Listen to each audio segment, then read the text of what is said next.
abrir seu negócio? Para quem deseja abrir ou formalizar seu negócio, temos dicas fundamentais para o seu sucesso. Primeiramente, vale apostar na experiência. Se você não tem experiência na área em que deseja abrir a empresa, vale procurar um sócio. É fundamental adquirir conhecimento e capacitação. Buscar pelo conhecimento na área em que você deseja atuar é fundamental para o seu sucesso. A capacitação são importantes para entender melhor o mercado em que você deseja atuar. Uma outra dica é um plano de negócios, identificando claramente o seu público-alvo, seu mercado e as suas estratégias de venda. O quarto passo é preciso saber gerar valor para o cliente.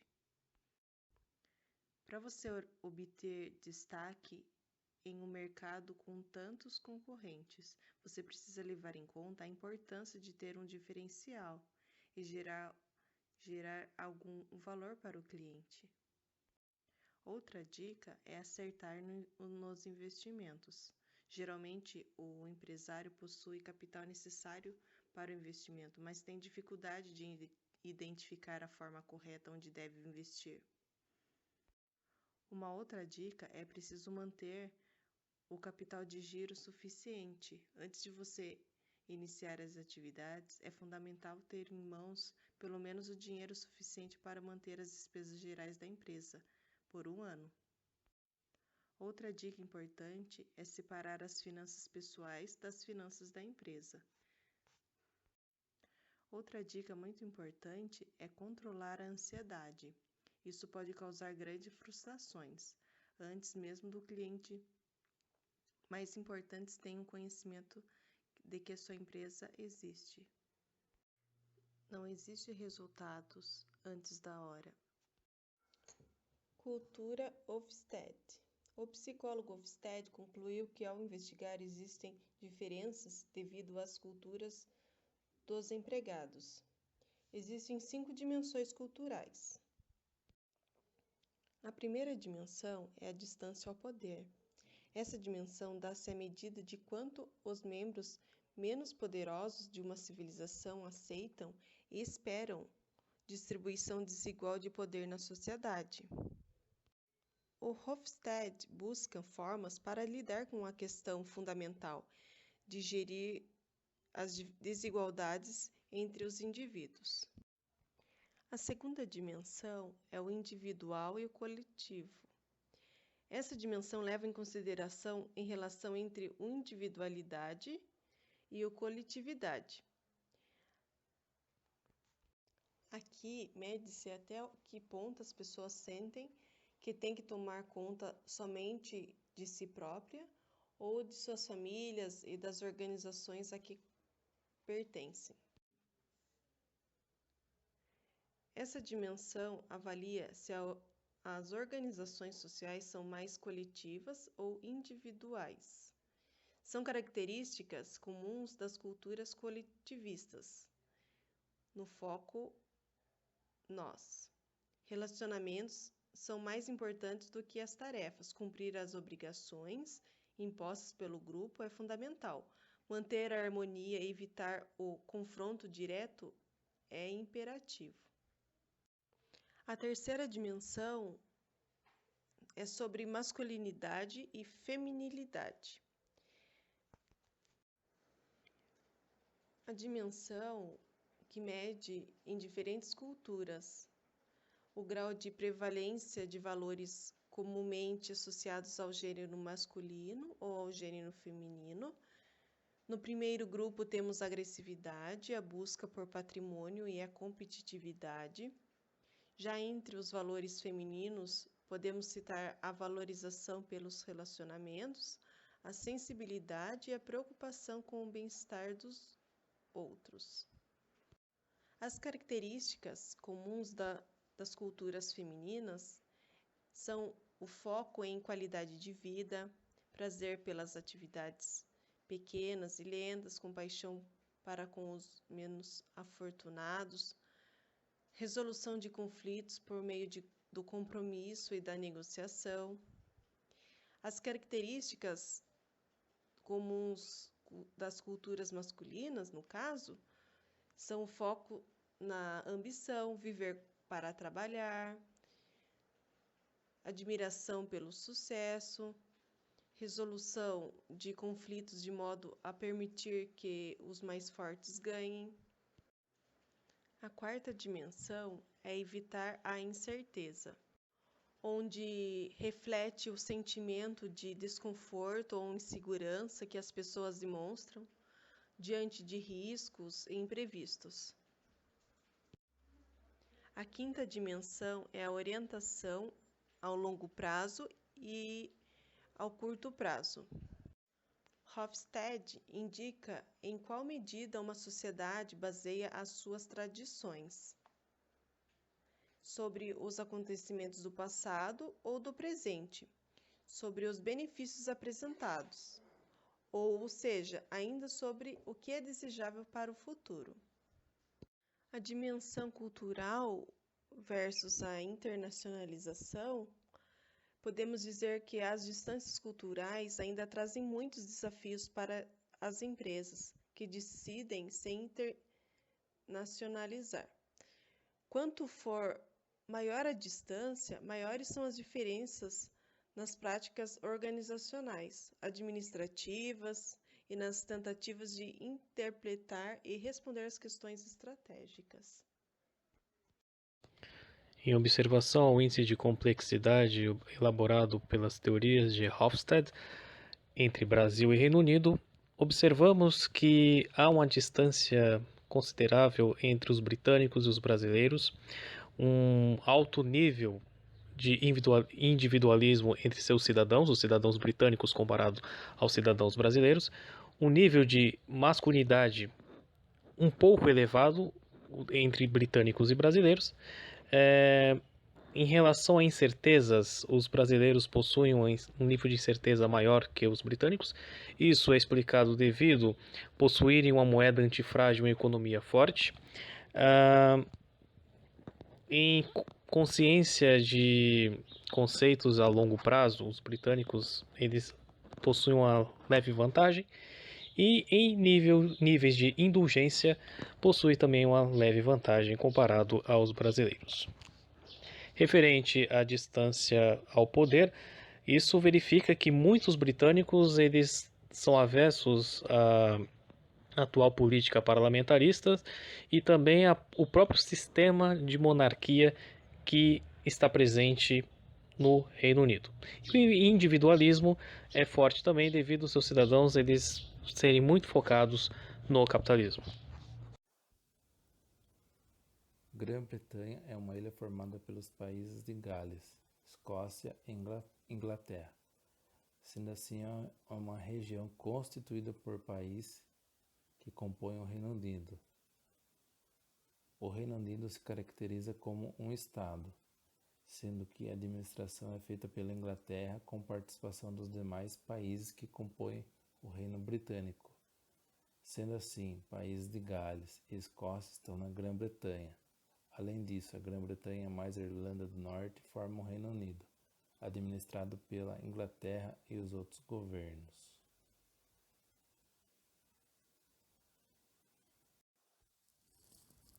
Na Inglaterra, duas são as fontes de direito principais, a jurisprudência e a lei. Ao contrário do que a maior parte dos estudiosos de direito pensam, o costume é a fonte terciária de direito inglês. A capital é Londres, sudoeste da Inglaterra. Extensão territorial 242.500 km². Habitantes mais 66 milhões, com mais de 66 milhões. Idioma: inglês oficial, galês, País de Gales, gaélico, Irlanda do Norte e Escócia. Sistema de governo: sistema parlamentar e monarquia constitucional. Religião: cristianismo com mais de 80%, sem religião 12,3%, e outras 5% e ateísmo 1,4%. A economia do Reino Unido é baseada no setor de seguros, comércio internacional e nas finanças. Uma das principais atividades que move a economia é a exportação, ou seja, o país é especializado em equipamentos elétricos, bem como na exportação de petróleo, automóveis e aeronaves. Além da exportação, o setor industrial também possui grande importância no país.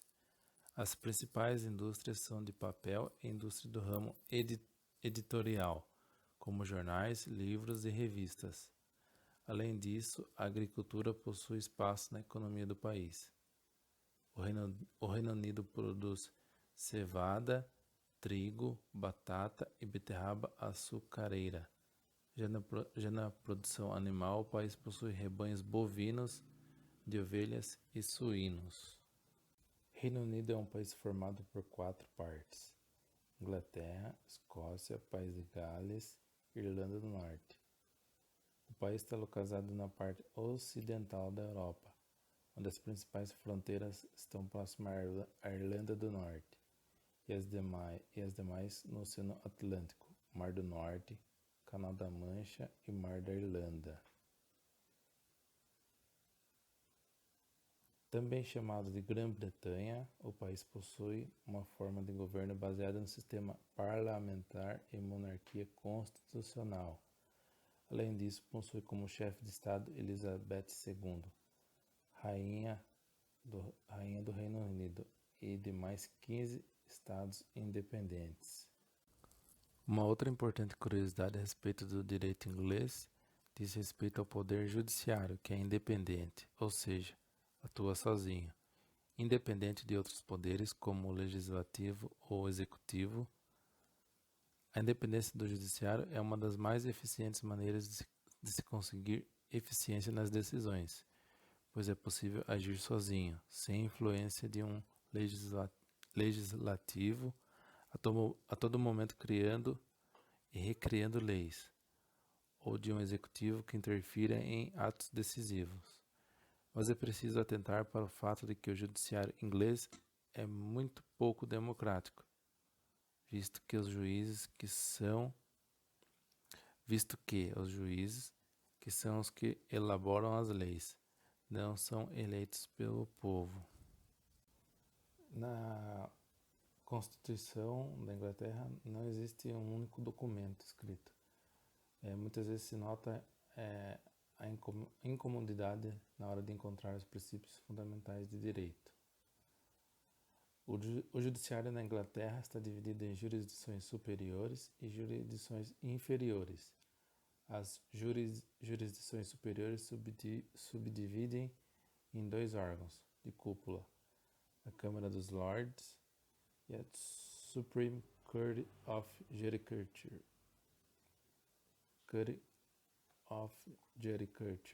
Suprema Corte de Justiça. As jurisdições inferiores são representadas pela Crown Courts, cortes locais da área civil, e pelas Magistrates Courts, cortes dos magistrados na área penal. A Suprema Corte da Justiça se subdivide em High Court of Justice, Crown Court e Court of Appeal. O High Court of Justice é formado por 3 seções: seção do Banco da Rainha, seção da Chancelaria e seção da Família. Esta subdivisão é simplesmente de ordem organizacional, pois todas as seções estão aptas a julgar todos os casos. Já a Crown Court é responsável pelos litígios criminais, e o Court of Appeal constitui um segundo grau de jurisdição, para onde vão os casos de High Court. Não consegue chegar a um consenso. Costume, mesmo sendo considerado fonte terceira de direito, tem uma importância fundamental para o sistema jurídico inglês. A importância do costume, a despeito do que acaba de ser dito, não deve ser subestimada. A sociedade inglesa, como qualquer outra sociedade, não é regida exclusivamente pelo direito. O costume se hoje não tem, num plano estritamente jurídico, uma importância muito grande, desempenha de fato uma função determinante na vida inglesa. Em matéria constitucional, por exemplo, em diversos pontos permanece na Inglaterra a monarquia absoluta na qual diversos privilégios são concedidos à rainha. Os ministros, por exemplo, são seus funcionários, podendo ser exonerados por ela a seu bel prazer. Da mesma forma, diversos edifícios e navios de guerra são de propriedade de Sua Majestade. Assim, quem garante a concessão de todos esses privilégios da monarquia é o próprio costume em razão de sua perpetuidade. O judiciário na Inglaterra está dividido em jurisdições superiores e jurisdições inferiores.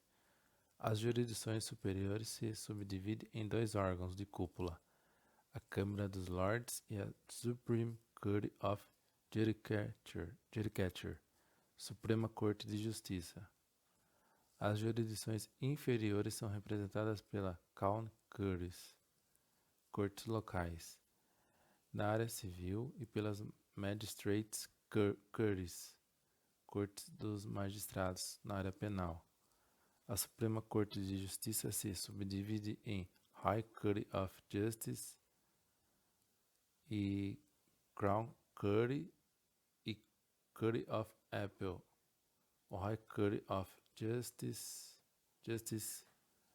é formada por 3 seções: seção do Banco da Rainha, seção da Chancelaria e seção da Família.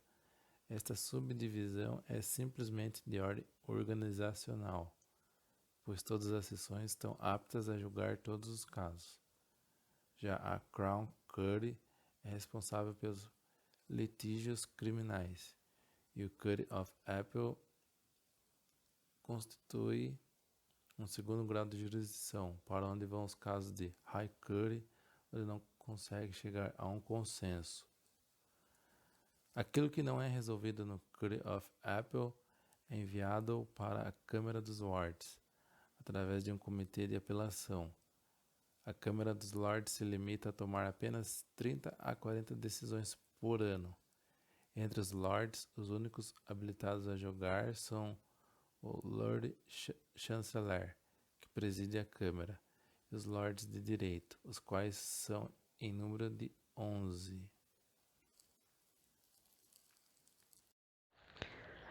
Conforme o SEBRAE, o licenciamento refere-se a dar direito de uso através de contrato para que outra empresa no exterior explore sua patente, segredo comercial ou marca, nomes e logotipos, tendo como contrapartida o pagamento de royalties.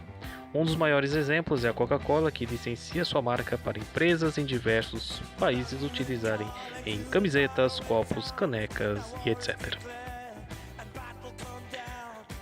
Como entrar no mercado internacional através do licenciamento? O licenciamento é uma forma simples de se envolver no marketing internacional.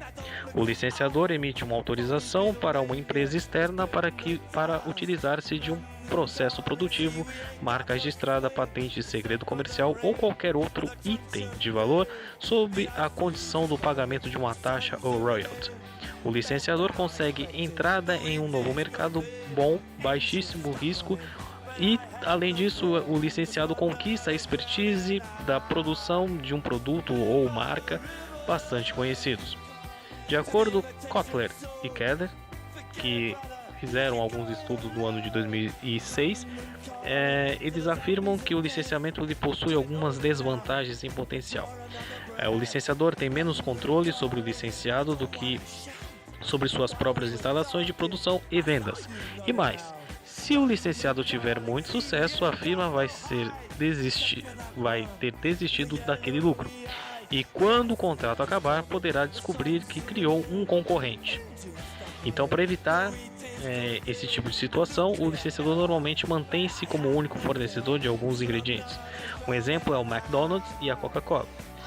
Mas a melhor estratégia do que limitar o fornecimento é manter-se sempre líder em inovação para que o licenciado continue sempre dependente do licenciador.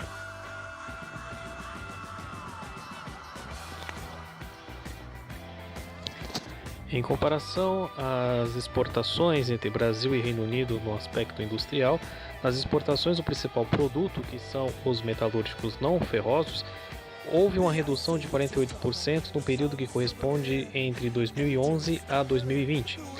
Motores, peças, acessórios para veículos automotores sofreram também uma redução de 68% nas saídas do Brasil para o Reino Unido e o minério de ferro somou um decréscimo de 90%. Houve um aumento, por exemplo, nos bens intermediários com percentual de 21%.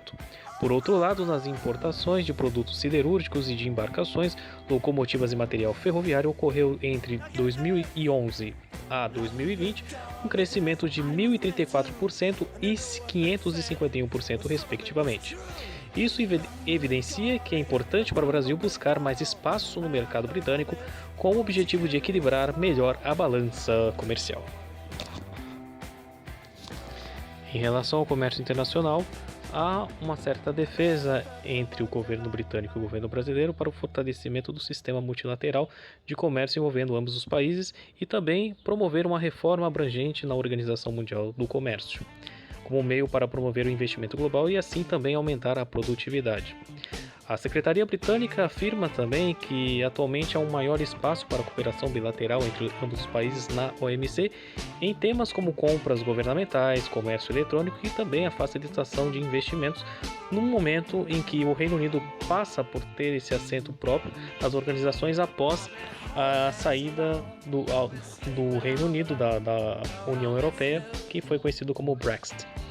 Os dois países também eles discutem o reconhecimento mútuo das indicações geográficas do uísque escocês e da cachaça brasileira. A indicação geográfica também ela torna exclusiva a denominação de origem para bens produzidos em determinadas regiões e países. No comércio internacional, a União Europeia como um todo é o principal parceiro comercial do Reino Unido, contabilizando 43% das exportações e 52% das importações. O Reino Unido teve um déficit comercial geral de 79 bilhões de libras esterlinas com a União Europeia no ano de 2019, já que houve um superávit de 18 bilhões de libras no comércio de serviços, ao qual foi compensado por um déficit de 97 bilhões de libras no comércio de bens. Os principais consumidores do Reino Unido são os Estados Unidos, com 15,7%, Alemanha, com 9,9% e Holanda, 6,5%. Os britânicos importam principalmente da Alemanha, um total de 12,4%, já dos Estados Unidos, 9,7% e da China, 9,5%. Já a Holanda, 7,8% e França, 5,6%. A fim de diversificação, seus parceiros de negócios, o Reino Unido assinou 29 acordos comerciais que substituirão os 40 acordos dos quais fazia parte automaticamente como um Estado membro da União Europeia. O Reino Unido tem um déficit comercial estrutural, mesmo que tenha um grande superávit no setor de serviços. De acordo com dados da OMC, em 2019 o Reino Unido importou 695 milhões e 800 mil dólares em mercadorias, que é o equivalente a um superávit de 3,5% anuais, e exportou 469 milhões e 600 mil dólares no mesmo período, que corresponde a um déficit de 3,4% anual. As exportações de serviços totalizaram 411 bilhões e 800 milhões de dólares, que há uma leve vantagem de 1,5% anual, um certo lucro, contra 279 bilhões e 100 milhões de dólares em importação, onde houve uma alta de 0,8% em aspectos anuais. Esses dados foram extraídos do Banco Mundial, ao qual mostram que o déficit comercial geral foi de 1,1% do PIB no ano de 2019. O Reino Unido é um dos principais produtores, sendo o setor aeroespacial civil e militar e as indústrias farmacêuticas de particular importância. O setor agrícola responde por cerca de 0,6% do PIB e emprega 1% da força de trabalho, de acordo com dados do Banco Mundial extraídos em 2019. mas é muito produtivo, já que consegue produzir o suficiente para atender cerca de 60% de sua demanda de alimentos. Os principais produtos cultivados são batata, beterrabas, trigo e cevada. A pecuária, especialmente ovinos e bovinos, continua sendo uma atividade importante. O setor de pesca também é muito desenvolvido, mas sofre atualmente com a diminuição do volume de peixes nas áreas tradicionais de pesca. O assunto, aliás, foi uma das questões fundamentais do acordo concluído com a União Europeia, que afirma que o Reino Unido terá o direito de excluir por completo os barcos da União Europeia após o ano de 2026. De acordo com os últimos dados do Escritório Nacional de Estatísticas, ONS em inglês, a área agrícola utilizada é de 17 milhões e 500 mil hectares. No entanto, a produção agrícola foi severamente afetada pelo surto da Covid-19. Embora tenha registrado um aumento de 6,1% entre abril e outubro de 2020, a produção geral permaneceu 2,1% abaixo dos níveis pré-pandêmicos, de acordo com dados da ONS. O Reino Unido tem recursos minerais consideráveis, tendo ocupado outrora o 10º lugar da lista de maiores produtores de petróleo do mundo. Possui enormes reservas de gás natural, mas sua produção está caindo rapidamente. No entanto, grupos como a British Petroleum e Shell continuam entre os líderes mundiais da indústria de petróleo. O setor secundário não é muito competitivo, principalmente por causa de sua produtividade baixa, representando 17,4% do PIB e empregando 18% da força de trabalho. Suas atividades principais são maquinário e ferramentas, material de transporte e produtos químicos.